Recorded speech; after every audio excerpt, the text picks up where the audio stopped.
In 1912, the frozen forests of Transylvania hit a settlement called Black Hollow. It was a place omitted from modern maps, where no train stopped and no outsider felt welcome. Every winter, the residents lock their doors at sunset to avoid the disappearances. The victims are never found murdered in a traditional sense. They are found completely drained of blood. Elias Ward arrived from London to investigate. He represented the modern world, a journalist who believed that logic and science had left ancient superstitions behind. He found a village paralyzed by a single name, Count Valen. The record said Valen died in an 1891 plague outbreak, but the locals swore he still walked the woods at night, wearing the same black coat, looking exactly as he had 2 decades prior. Elias initially dismissed these accounts as rural ghost stories. He soon realized he was documenting a localized, rotting reality that refused to stay buried. His skepticism failed as the bodies appeared. They were found near the mountain ruins of Valen Castle, pale, bloodless, with 2 deep punctures marking the neck. The locals described the predator as a figure appearing exactly as he did decades before, seemingly immune to the passage of time or the natural process of decay. The threat became personal one night when Elias heard a deliberate scratching on his inn window. Below in the snow stood a man with a pale face and black eyes. He cast no reflection in the frozen glass before vanishing into the dark. Black Hollow was being methodically harvested by a biological anomaly that defied 20th century logic. Elias followed a nighttime funeral procession to the graveyard, where he watched the villagers hammer heavy iron chains around a girl's coffin. Even though the village priest was performing her final rites, she appeared to still be blinking inside the wooden box. Regional folklore suggests that improper burials or the presence of plague can cause the dead to return. This belief dictated the village's every movement. These detailed markers serve as more than just memorials. They record the nature of the deceased, providing a physical boundary against the unquiet dead. The blinking corpse phenomenon was the village's greatest fear.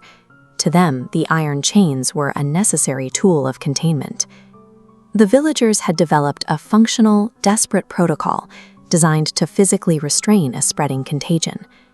Searching the village chapel, Elias discovered church records hidden beneath the floorboards. They documented the 1891 plague and a specific deal made by Count Valen to survive his own infection. The ledger claims Valen survived the Black Hunger by consuming the blood of the dying. By doing so, he became something no longer human. These records describe a parasitic relationship where the nobleman remained vital by acting as a carrier for the disease. Valen had become a literal plague vector, sustaining his own life by harvesting the life force of the village. A sudden snowstorm trapped the village, cutting off any hope of escape. Moments later, the heavy iron church bells began violently ringing completely on their own, echoing through the freezing wind. Elias and the priest gathered torches and marched toward the mountain castle, hoping to end the cycle before the storm broke.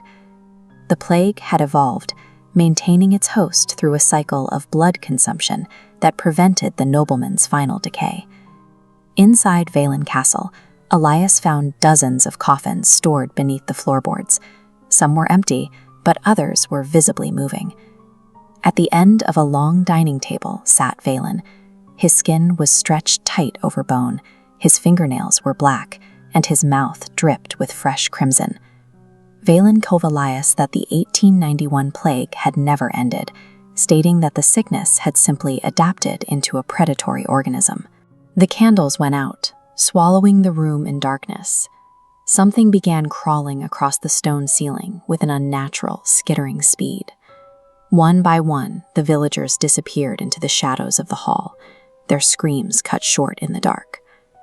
This was the biological core of the original myth, a rotting, predatory creature defined by decay and the relentless need to spread its infection.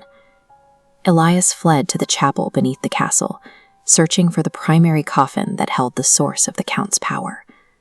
Inside the box sat a human heart, beating with a sickeningly vital force, despite being disconnected from any body. Remembering the old stories, Elias prepared to stake the heart and burn the remains to stop the hunger. A whisper came from directly behind him.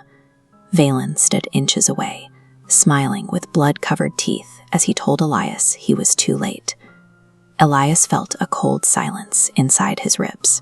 His heart stopped beating, yet a second, rhythmic pulse was now thumping from deep within his chest. Some plagues do not kill the host,